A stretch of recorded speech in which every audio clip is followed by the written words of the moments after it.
if you want me to demo We another. are live, Assaf. We are live. Okay. We're doing it live.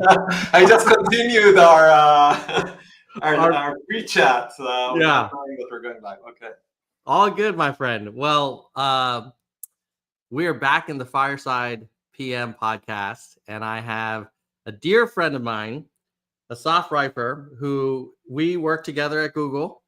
And I still remember our first breakfast, like networking breakfast conversation. I think you might have been still at Bain at the time. I think we got matched on some LinkedIn Okay. networking experiment, but it turned out great because we were hiring and you were starting to be open to new things, and you ended up being a top performer on the team. So definitely think fondly of our times working together at YouTube in Zurich, and excited to have you on to share about this new project that you're working on. But before we do that, why don't you give yourself a proper introduction? Sure. Thanks, Tom. Thanks for inviting me. Yes, very meaningful time for me personally and the family, joining the team, moving to Zurich from London, working with you. It was great. I think I was the second PM on the team that was newly formed back then, the first Yeah. external hire. I was new to Google. It was such fantastic times. We took on a really great, big, ambitious project, and it was really fun to be part of it. I was mostly working on YouTube Analytics and then YouTube Studio, helping creators move from the old tech stack and the old product into our newly developed Creator Studio that now everyone uses and loves. And I'm sure people don't even remember what the old product was, but it was this Web 1.0 style design tech stack and very old Yeah. kind of monolithic code, and we had to get everyone over to this new modern experience. So other than that, I was at Google for 6 years, working at YouTube all the time with creators. I left when our third child was born, took some time off. And in the last year, I've been starting to work on my own kind of projects, and wanted to demo something that I have already kind of one design partner who is gonna use it and test it, and would love to get more people on board. At this point is free, just to get people to try it out, share their feedback, and if they find value, that would be great. And later on, if this grows, then we can then hopefully this becomes a real company. That would be amazing. And I'm guessing the design partners would get some preferential pricing in the future when it becomes a big deal. And Yeah, I need to first get them so hooked and so excited and get so much value out of this thing that they would be willing to pay when I switch to the paying tier kind of of framework. course, But for now, it's just being willing to try it out, give feedback, and see if you really like it and get value. And then once you do, then definitely as one of the first ones to try, you'll get a preferential pricing. that's great. Before we get into this project, it is a fascinating time to be alive and a builder in this world. And I know as we've stayed in touch, you've explored a bunch of different ideas and projects, as have I, in my kind of entrepreneurial sabbatical. I'm curious, what does it feel like as a builder in 2025? I know I feel like we're seeing history being made and written in front of our eyes, and people will talk about these few years as a turning point for maybe humanity. What do you think? Absolutely. I think look, I've always enjoyed building stuff, and with it's been hard to keep up with technology. In my background, I'm a software engineer. I've done software in my life, but as software grows in complexity, for a single builder to be able to build meaningful stuff, obviously has been very hard, because tech stacks grow, and you need to stay on top of lots of different technologies, and the DevOps side of things become more and more complicated. You just need a lot of knowledge to be able to spin something up. And in the last kind of like, I would say 2 years with advancements in AI, a lot of this knowledge, necessary knowledge that is required to build something end to end is really bridged by some of these technologies, and it empowers people to, I think, realize ideas and experiments and visions, kind of like what we're going to see today. And so I think we're not at a point yet where you can really build something. It's like English is still not the primary programming language. I think you need some knowledge in engineering and software architecture in order to build stuff. But it is very exciting if you have that, to be able to build really complex systems as a solo builder. So that's really incredible. And I've had a lot of fun building a lot of different projects. I'm gonna demo one, maybe two, if you let me, and we have time at the end. The second one is a kind of like a fun one that is completely unrelated. It's not out for trial, but it's a special one that I'm experimenting with right now. But it is I feel like it's historic times. It's a very fun and creative time for people who enjoy building things. So like myself.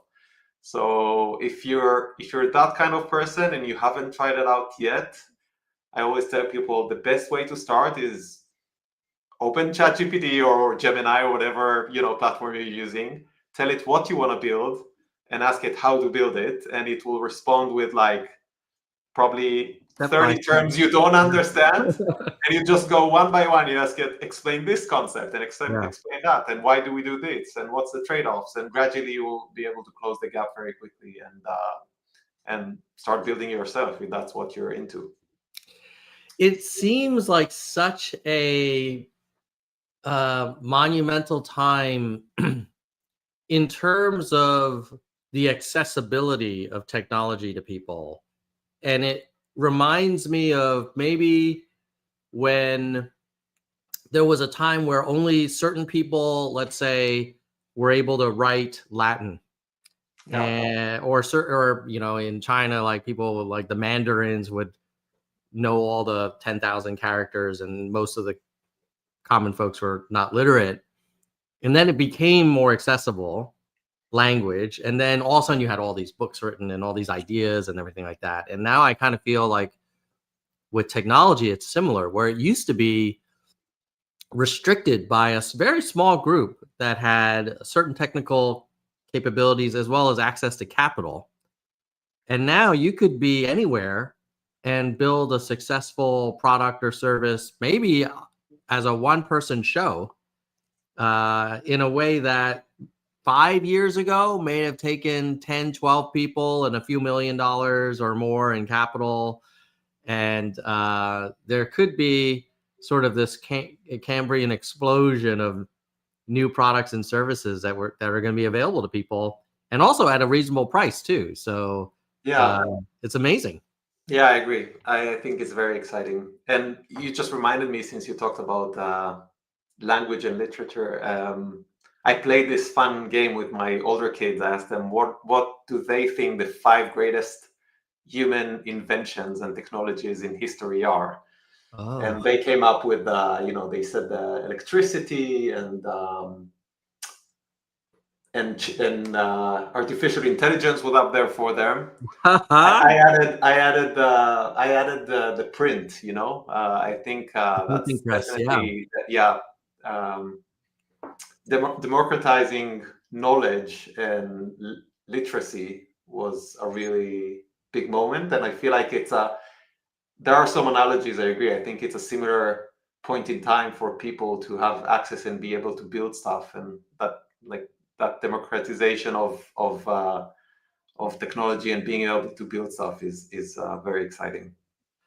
Well, it used to be that the literate, when they were just 1% or 2% of society, had disproportionate wealth and power and influence.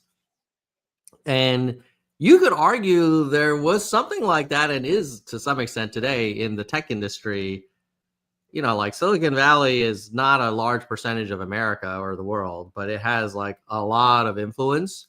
Yeah. And you wonder, like, is the next $100 billion of market value going to be created anywhere in the world? And maybe it's not 10 decacorns, maybe it's 1,000 sort of smaller companies that are just run by 5-10 people. Yeah. That's so cool. Yeah, I think it's good for customers. It's good for competition. It may make it harder for some winners to take all like they did in the past, but this is I think generally a good thing. And excited to hear about your first project. I know Sure. is the second one the one that is a little bit of a hardware device? Is that the one? Yeah. I love it. All right, well, let's start with the first one, and we'll do Let's start with the first one, which is more kind of like traditional SaaS.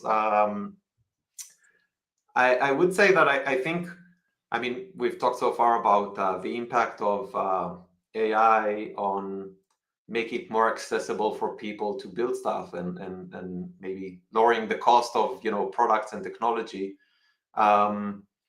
I think there is also, we're about to see a really fundamental change in the way people do their work in the workplace, in the way they leverage AI tools and AI capabilities. And that really fascinates me personally.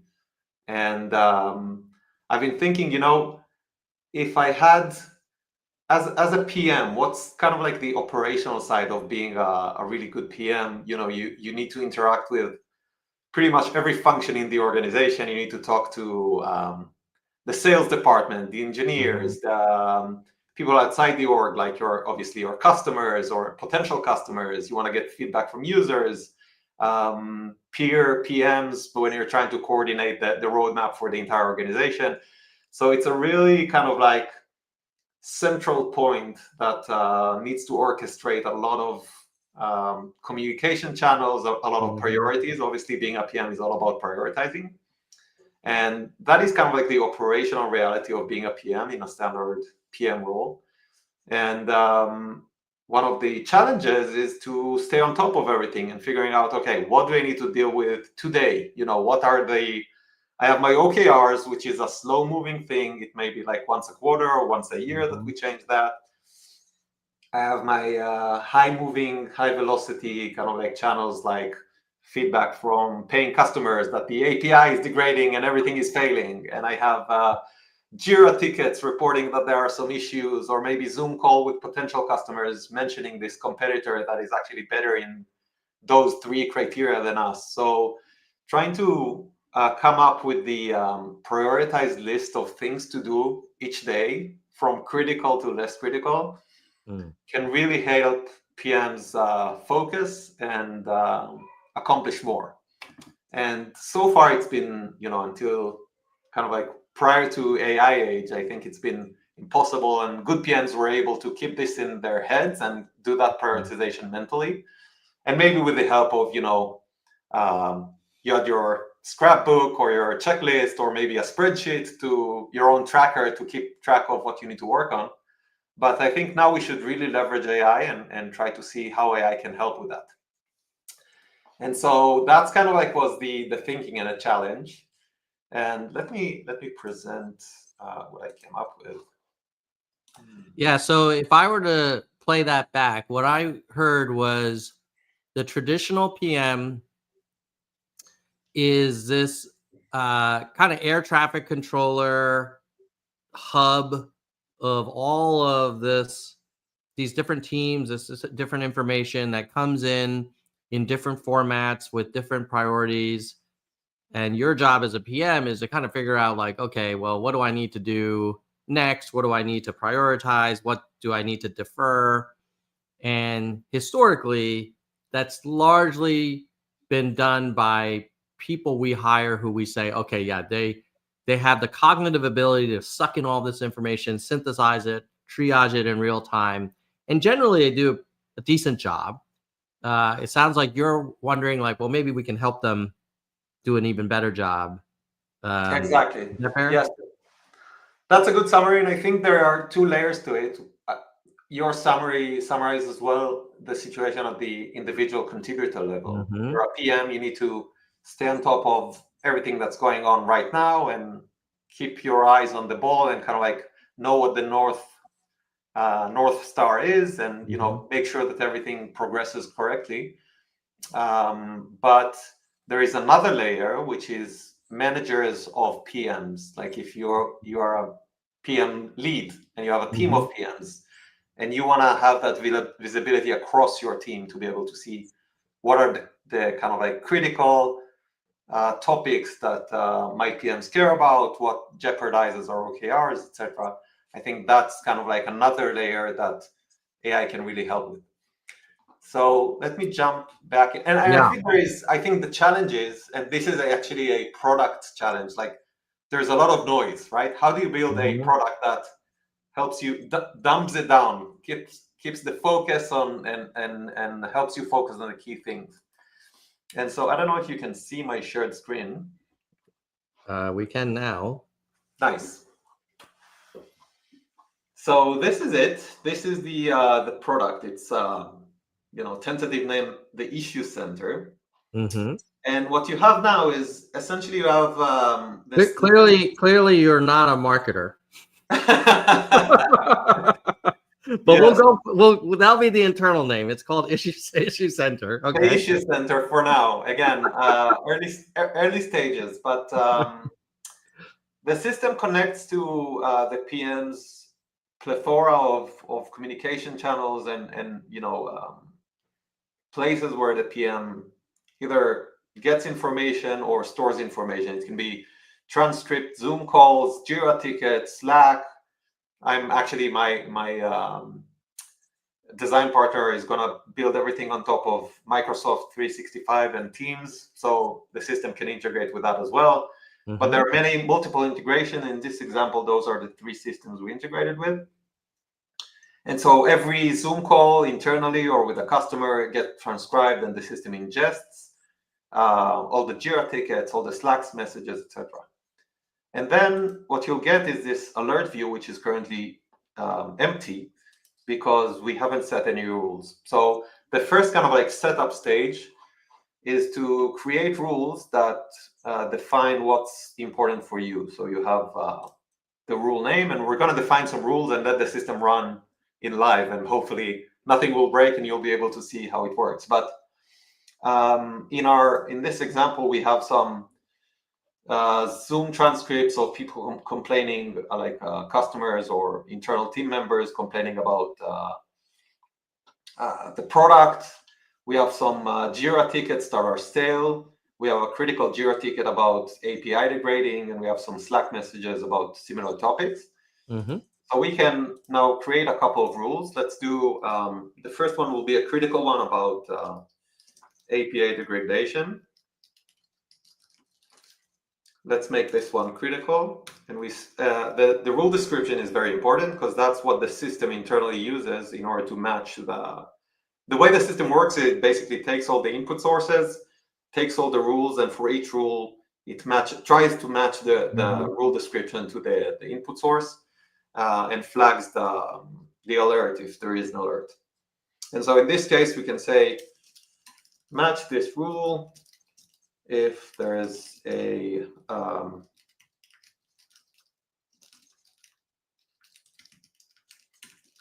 the API.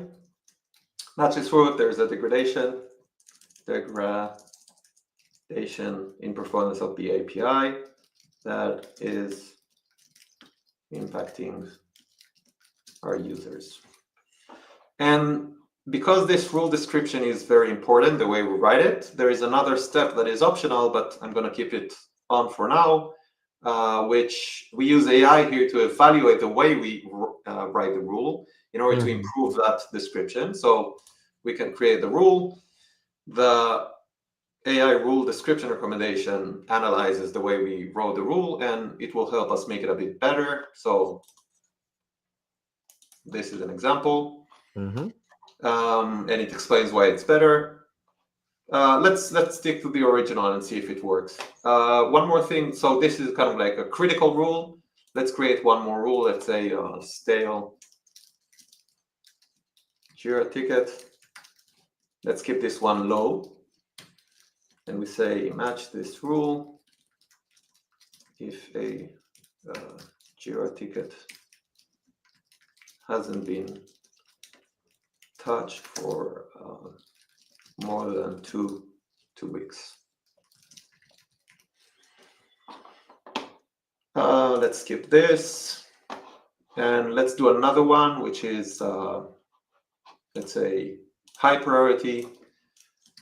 A customer is threatening to leave, and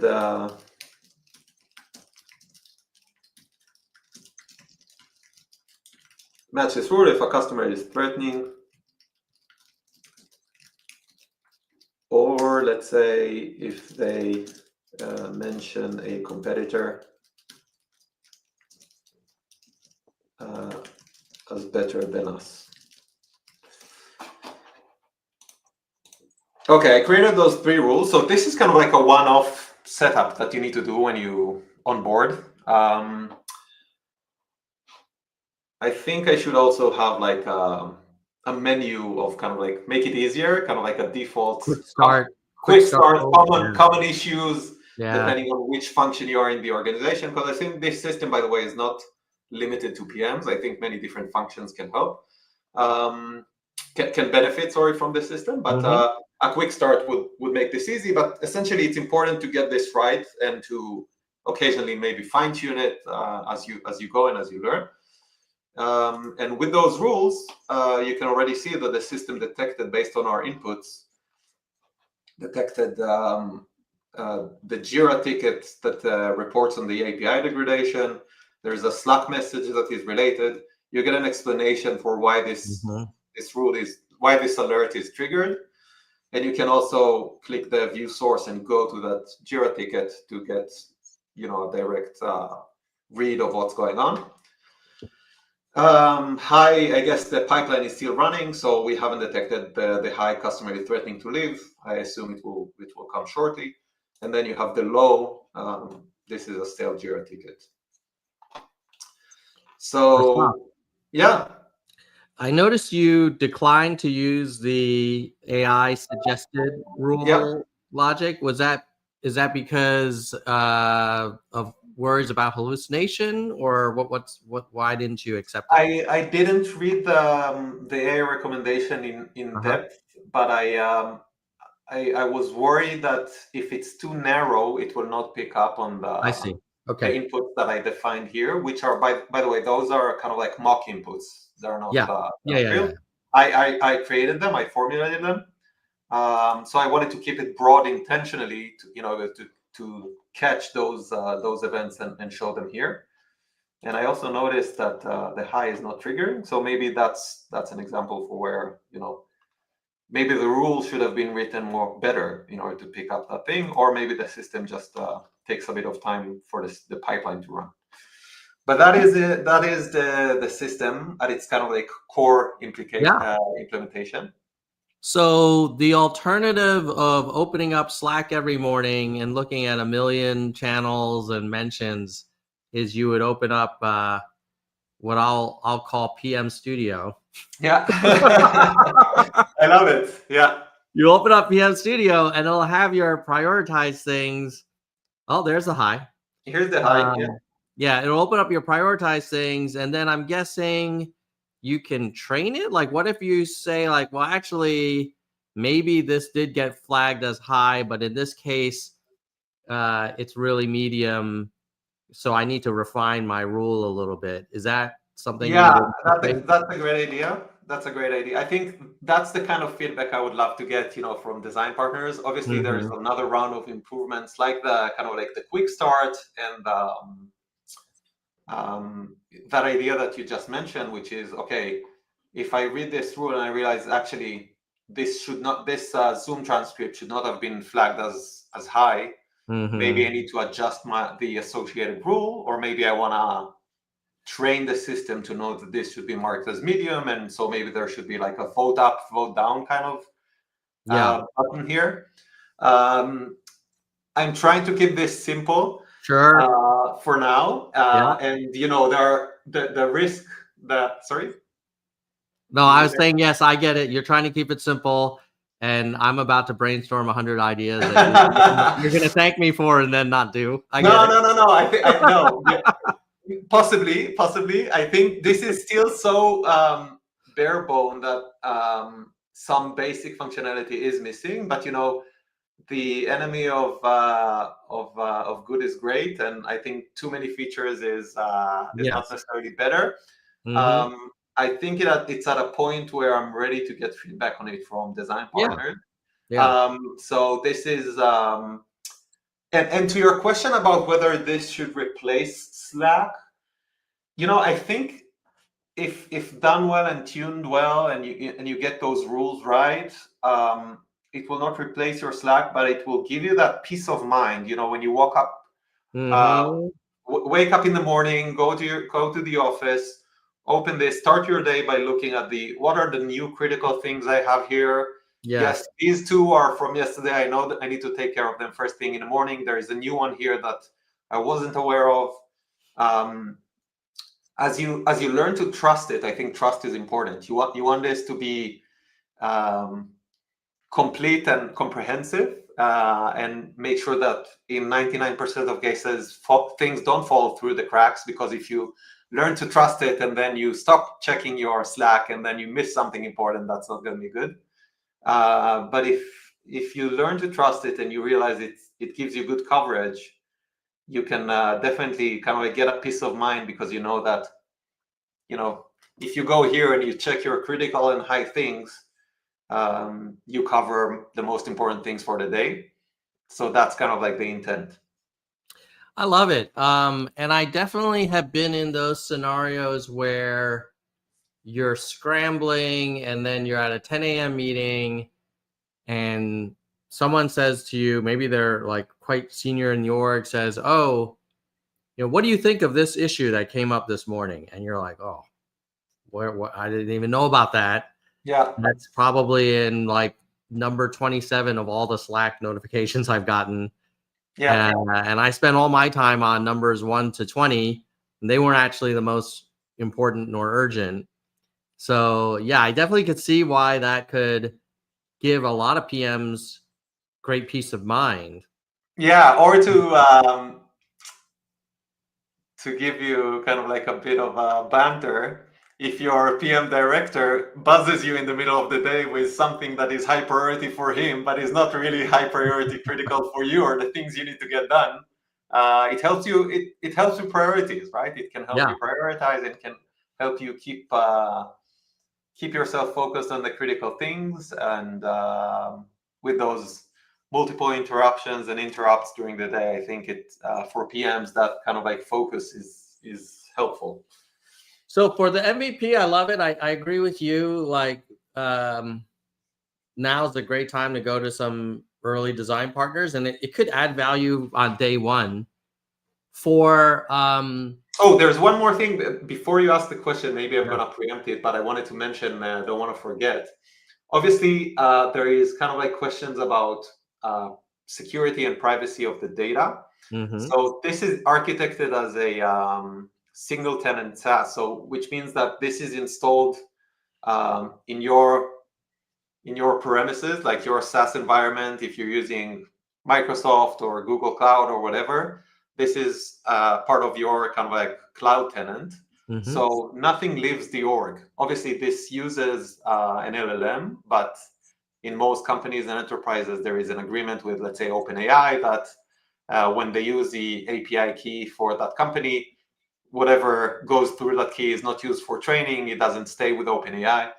So your Slack messages, your Zoom calls, transcripts will all remain in the cloud domain of the company. Nothing goes to some like third-party provider. I won't be able to see this. So if you want to try this, I will need to install this on your cloud, and then Mm-hmm. data stays with you. It doesn't go to me. So that's maybe important from an architecture point of view, and from a privacy and security of the data. I think that's an important point to mention. Yeah, a couple questions for you, Assaf. Is it running on Open AI? And did you evaluate Anthropic or Gemini or DeepSeek or anything like that? Yeah, this one actually uses Gemini, Mm-hmm. but the what we're using in AI for here is it's quite basic actually. It's one Mm-hmm. of the easier tasks for AI to do today is Mm-hmm. to give it a text, let's say it's an email or a Slack message, and give it a rule and ask the AI whether those two match. You don't need the GPT-5 model. GPT-3 Mm-hmm. could do that as well, probably good enough, you know? Mm-hmm. So really what you care about if you have over time lots of data and you need to ingest a lot of Slack messages, emails, etc., it's the price per intelligence that really matters. And I think Mm-hmm. Gemini excels in that. Like they have really large context windows. They have pretty good intelligence for low cost. So there's no reason to really use the newest, shiniest Yeah.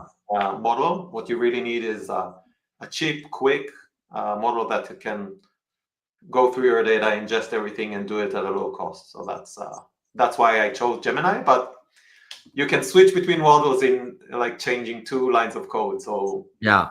people prefer a different model. That's not a problem. Did you look at Llama at all or any open source stuff or? I did not. I actually I am considering now for as like a side experiment. Google also releases those.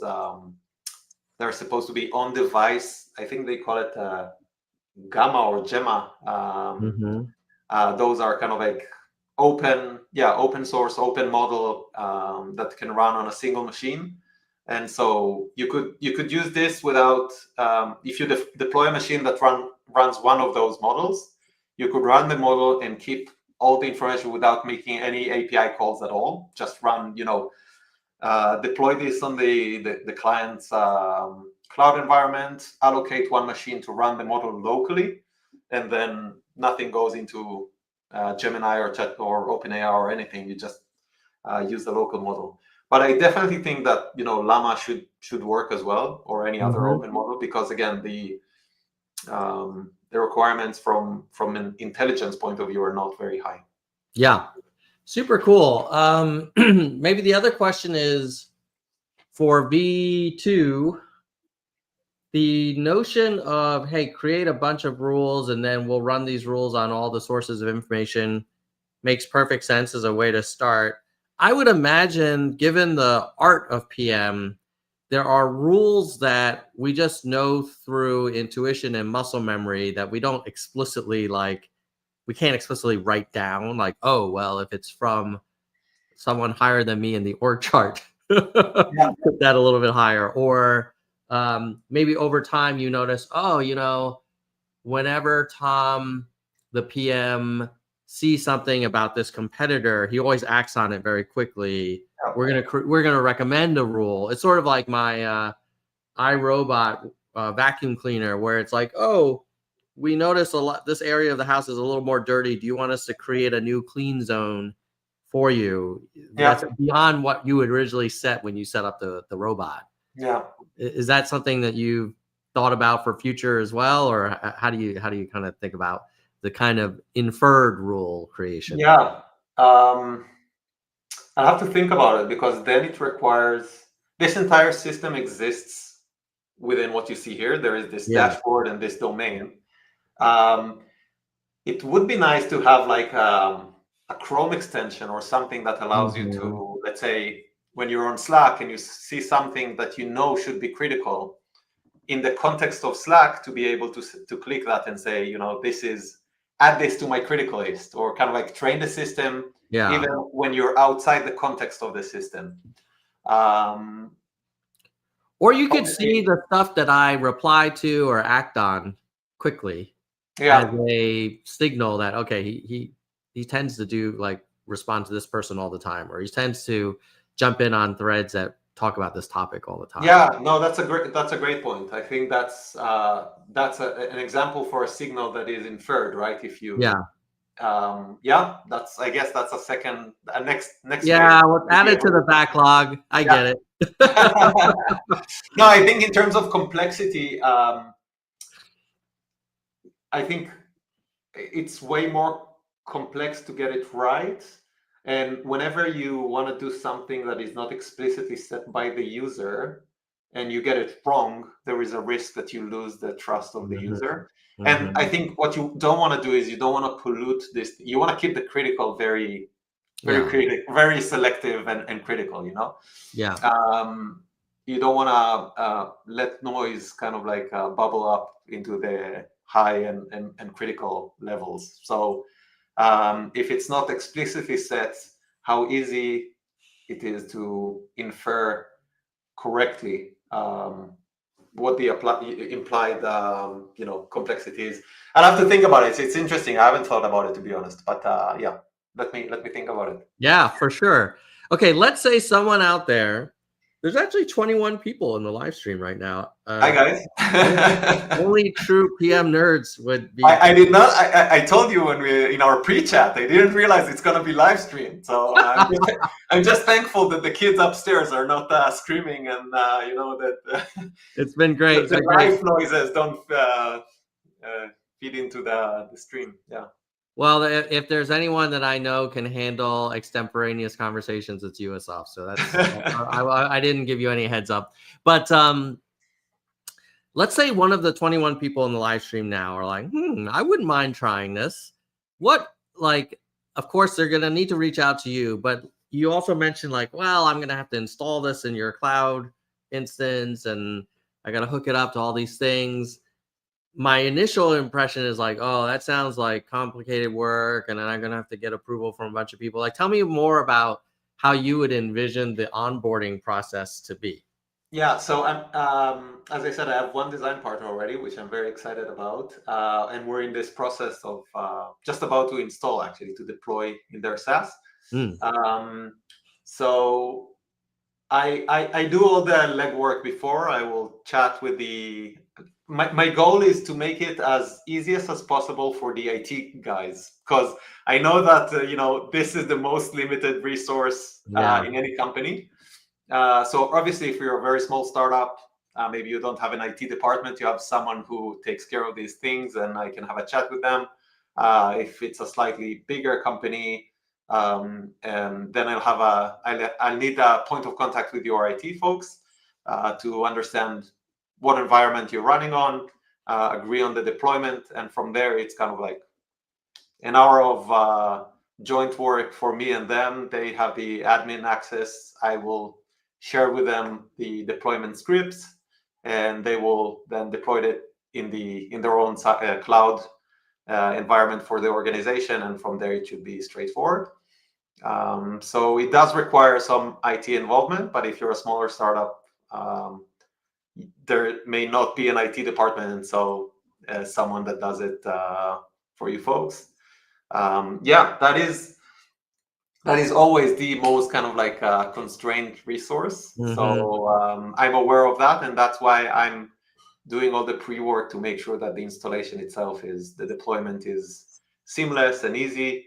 And it actually it helps that it doesn't really matter which cloud environment you're running on today. Like the initial demo I built on Google Cloud platform. And my design partner, they are on Microsoft and Teams. And the migration for me on the backend is very easy and simple. Those platforms are quite similar. So there is a bit of work on my side to make sure that it's easy and smooth for the AT folks. And once it's installed, then it should be eternally usable. Yeah, so that's kind of like the deployment and installation. I do want to, since we talked about the IC, the individual contributor angle quite a lot, I want to say one more thing for leaders of PMs, like team leaders, PM team leaders. A view of that gives you kind of like the overview of what are the critical things across your team that your PMs are dealing with. I think it's very interesting and compelling because it allows PM leads to help their people be the best PMs they can. and make sure that, the PMs are on track, dealing with the right priorities, and the PMs are, once they are aware that there is that visibility into the critical things, I think it also another reason to kind of like pick up the important stuff rather than the easy or immediate things. Like, we as humans tend to gravitate into this nudging, annoying, very uncomfortable conversation with a partner team or something I need to do, which is very important, but it's just too much hassle right now. I'll do it tomorrow, and maybe I'll do the medium priority thing today, which is more fun. I think this tool can help avoid that kind of like, slug. Yeah, I mean, as I would like that as a manager. Yeah. And then I have different feelings about that on my management. But I agree with you. I mean, the benefit though is that now we all have a shared view of all the hot things. And then maybe as a manager, I won't bug my people about my feature idea of the hour, because I know that Assaf is working on this API degradation thing. Or I can even, offer to help or say, hey, look, I know you're working on that API thing. Don't worry about tomorrow's review. We can push that out for a different topic or whatever. So it could be good for everybody to have that shared kind of sense of prioritization. I could see this definitely starting out as a productivity tool for an individual, but then it could grow into like an organizational productivity tool. Right. And if it's widely adopted by the team, by the way, I think some of those rules can be shared across the team and defined as almost like a principles or a policy by the team. Those are the critical things we all agree to align on that should be handled as critical.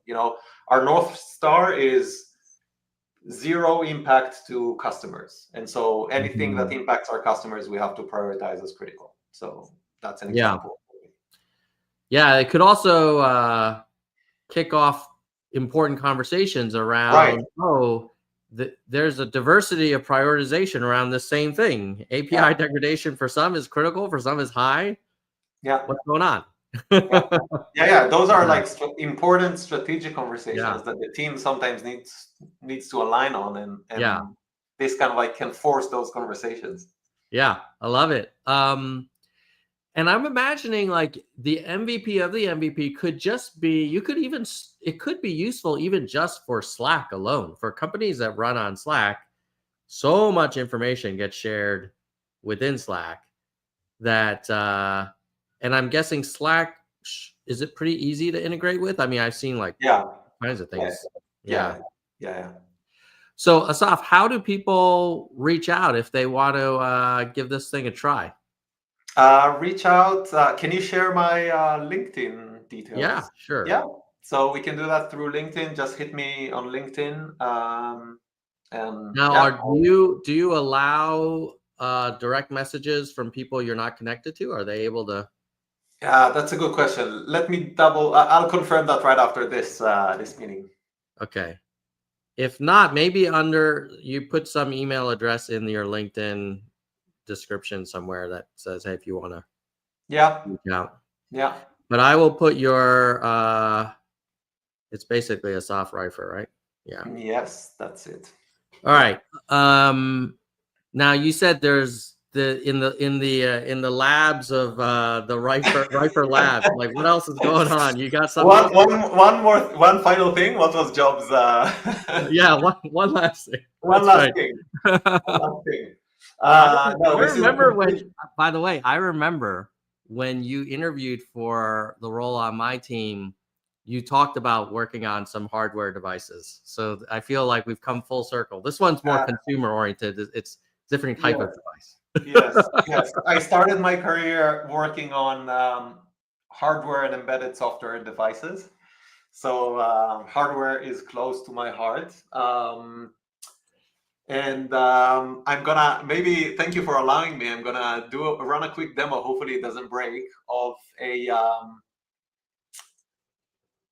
right now it's gonna run on the like browser, in the browser, Okay. but the intent is to build a device that is a toy for kids that allow them to have it's like an AI buddy for conversations. No screen. It's like it can be a plush toy like a teddy bear with a speaker inside, and it's intended to you know encourage curiosity and imagination and knowledge and play and entertainment. And so I have a quick simulation which we can run now. Let's see if this works. By the way, Go back to your screen. Should I go back to your screen? audio works, or how do we do that? We can. Yeah, I think you can share. I don't know if you can just share audio. You can share your screen and it'll pick up the audio. Okay, let's try. Let's try. This reminds me, this is before your time, but when I was a young boy, there was a toy called Teddy Ruxpin, and it was a teddy bear that you could speak with. It would only be able to do a few things. It had these audio tracks, had some kind of modulation for showing like it was talking, and it was very popular, but I think it was quite limited in what it could discuss. Yeah, I can imagine.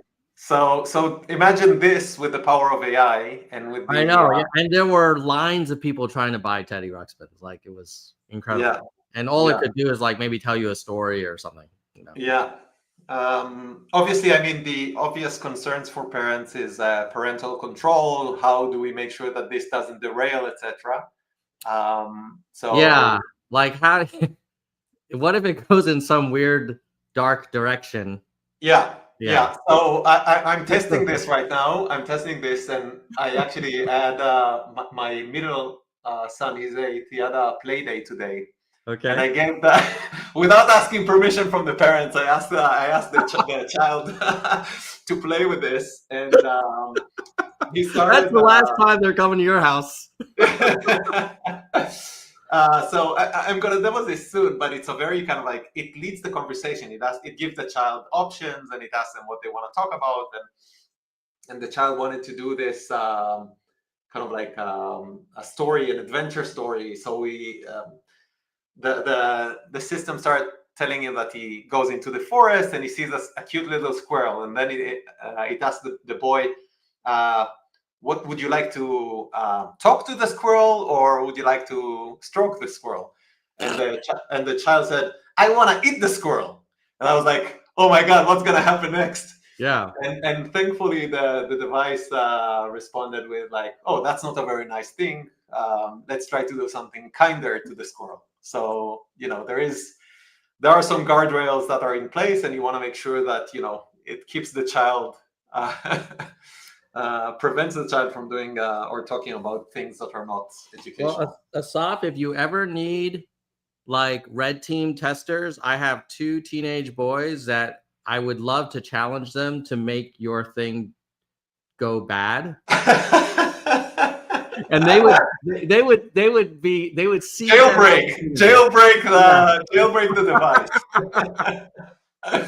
Yeah. By the way, I think the age range is I would say like 4 to 12. I think once you get like a mobile device and you have access to ChatGPT and everything, that's less relevant. But for parents of kids who don't want to give their kid a phone and they still want to kind of like introduce AI in a safe way, I think that's a very, very interesting thing.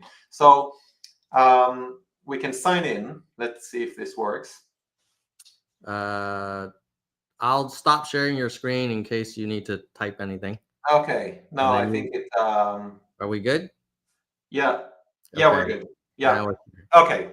So the first step is parental controls, where you need to enter like a 4-digit PIN. Let's say 1, 2, 3, 4. Obviously, for the sake of the demo. And you can choose a language. English works best because the models are the speech models are trained very well on English. And then you can choose some personality traits. This is right now it's just a placeholder, but eventually it will slightly change the system prompt in the backend to change the personality of the thing. And now I'm gonna try to run it, and let's see if you can pick up the audio. So this is the view of the child. In reality, when this goes into a device like a teddy bear, obviously there is no screen, so start a conversation is equivalent to pressing the button inside the teddy bear's. Can it hear my audio? Yeah. Can I try it? Let's give it a try. Let's see. You see. Hello. D'accord. Je suis là pour t'aider. Dis-moi ce que tu veux savoir ou ce que tu voudrais qu'on fasse ensemble. Parlez-vous anglais?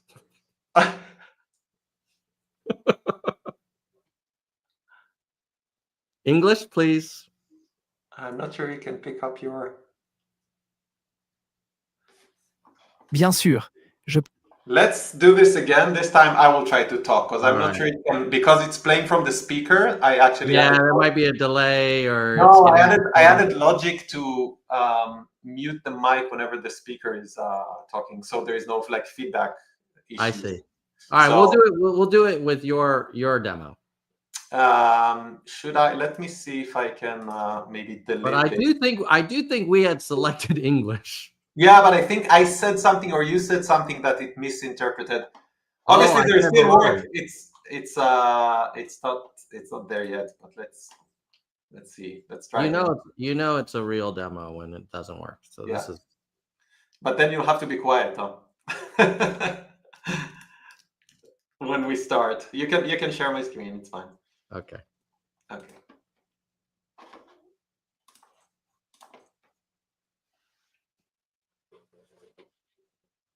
Hi, I'm Buddy. What's your name? Hi, I'm John. Got it. What's your age? Hi, John. Nice to meet you. How old are you? I'm 7. Thanks, John. I got that. Do you like fun animal facts or space facts or something else? Ooh, I love space. Cool. I'll remember you love space. Want to hear a fun space fact or try a tiny riddle or something else? Give me a riddle. Okay, here comes a tiny riddle. What has hands but can't clap? Want to guess or need a hint? Is that a clock? Ooh. You got it. It's a clock. Great job, John. Want another riddle or a cool space fact next or something else? Let's play 20 questions. No problem. How about a cool space fact? Did you know that some stars are bigger than our whole sun? We're gonna stop there. I still need to work on the... I like it. I like where you're going with it. Can I give you some perspective just as a parent? Please do. I like the fun thing. I remember kids playing with Alexa in a similar way back in the old days. Yeah. As a parent, if I had young kids, my biggest concern is their inability to develop critical thinking skills once they get their hands on ChatGPT. And if this thing could be like, hey, before your kids jump into the ChatGPT portal and lose all of their ability to learn, give them this teddy bear, and it's designed to help them develop critical thinking and learning skills in a fun and entertaining way. And safe, yep. So that when they do enter the AI world formally, they will at least be able to look at evidence, understand what's, relevant and not less relevant information, see inconsistencies, think, from first principles, blah, blah, blah. we don't actually formally teach that to the child, but we've structured this product so that they end up developing those skills through experiences that are just fun for them. So as an example, like we may do choose your own adventure, but we'll provide them with information to help them, you know, to understand like there are different choices here. There are trade-offs they need to make. And then there's like a little reflection thing where they can think about, well, why did we choose this? And, you know, blah, blah, blah. Like I would pay money for that for sure. Yeah. If I were a parent of a young child. Like luckily my kids are 15 and 17. Like they've developed some decent critical thinking skills before the advent of AI, you know, mainstream AI. But I do worry about like that kid that's going into like second and third grade that can get their hands on ChatGPT. Like, how are they going to learn and not just take whatever the AI spits out as like, you know, God's truth? Yeah. And unless the kids do learn, we'll have to just rely on the goodwill of those big companies to train their models in a way that will not, you know, corrupt the kids or will not mislead them, or, you know, and so. Oh my God. Yeah. And then those big companies, like even if they act in with the best intentions, like they could have bugs or they could be infiltrated by bad actors. Yeah. And next thing you know, like the AI is somehow influencing everyone to take a certain action that's not in their interests or worse. It's a very kind of exciting time, but it's also like I do worry like we're going to become so dependent on AI that we'll be like maybe in the old days, like probably like settlers looked at like third generation citizens and were like, oh, you can't even like raise your own food anymore. You have to rely on a grocery store. Like you don't even know what a corn plant looks like. You just get it in a can and you're not healthy and, you know, you're not self-sufficient. Like, what if we intellectually become less self-sufficient? Yeah. So I love what you're doing. I think it has potentially, I think there's a need for humanity to maintain some level of kind of agency over our thoughts and how we make decisions and learn and process information. Like we can't outsource it all to a prompt. Yeah. And I think if you're a parent that has this point of view or this kind of like concern, buying an AI toy for your child is probably not the first thing you're gonna do if you're worried that AI might. Well, or maybe it is because the parent is busy.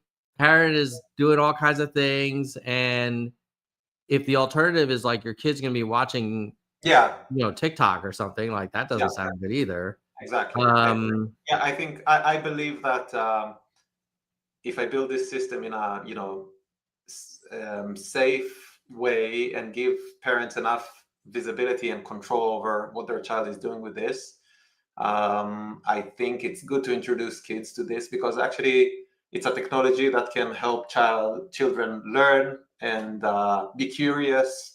I think curiosity is a big thing that children have naturally. And, you know, we as parents often get questions and we need to go to Google to find the answer. And I think now it's no longer going to Google, it's going to AI and having that conversation in a more natural way that can actually empower the kids to do that themselves. You know, you don't need to go to a parent to ask the parent to Google for the answer. You can go to your teddy bear and have the conversation to learn about it yourself. So I think it's a pretty exciting thing. It's super interesting. Yeah, I think there's an argument that actually when I was growing up, I remember reading some study that said a person's success is fairly well determined by third grade. And actually when I think about it, like the folks when I was in third grade with that I thought would end up doing, you know, really interesting things like that, it kind of made sense to me where they ended up.